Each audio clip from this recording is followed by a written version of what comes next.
lunedì 14 marzo 2018 vediamo insieme quali sono le principali notizie di oggi per Messina Ora Live in collaborazione con Antenna del Mediterraneo.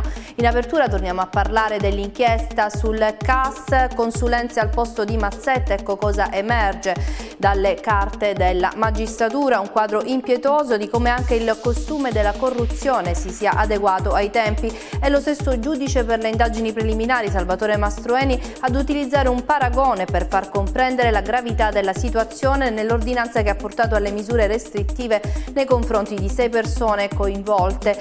Ricordiamo i domiciliari Duccio Astaldi, presidente del Consiglio di gestione della Condotta SPA, il presidente del Consiglio di amministrazione della Cosige Scarla, Antonio D'Andrea, e l'ex capo della segreteria tecnica dell'ex governatore siciliano Rosario Crocetta. Come si usa molto in questa fase storica, si legge nell'ordinanza non la consegna di denaro come 7 milioni all'imputato Chiesa nel notorio processo Mani Pulite di Milano presso il Pio Albergo Trivulzio, ma tangente pagata con ricche consulenze, meno pericolose, meno avvertite, più giustificabili ove emergono di un pagamento all'estero su società nei paradisi fiscali. Pur sempre una tangente dunque, anche se sotto un'altra veste secondo gli inquirenti.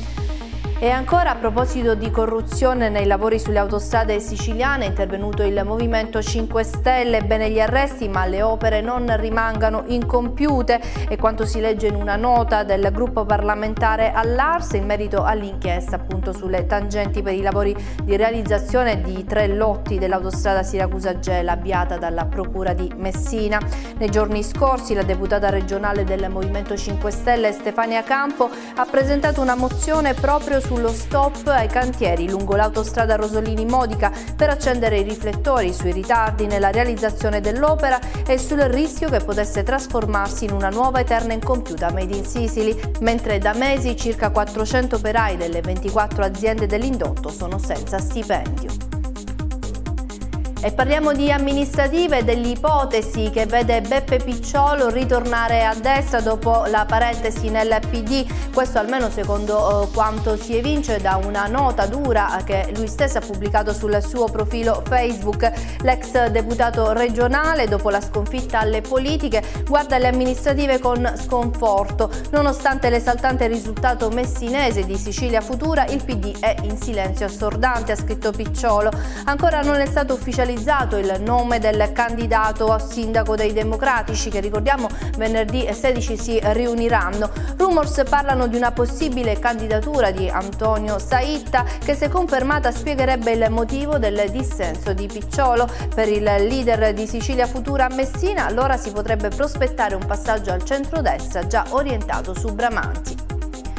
E siamo alla pagina di cronaca, minacciati poliziotti con un coltello ed un martello in manette, una donna di 37 anni, 2 martelli in ferro e 5 coltelli con lama tra gli 8 e i 20 cm sono state sequestrate ad una donna di 37 anni che è stata arrestata dalle volanti. L'hanno vista sfrecciare ad alta velocità lungo via Rosso da Messina, suonava insistentemente il clacson per via delle auto in sosta e, avvicinatesi per chiedere cosa stesse accadendo, la donna li ha insultati e minacciati, è stata quindi arrestata.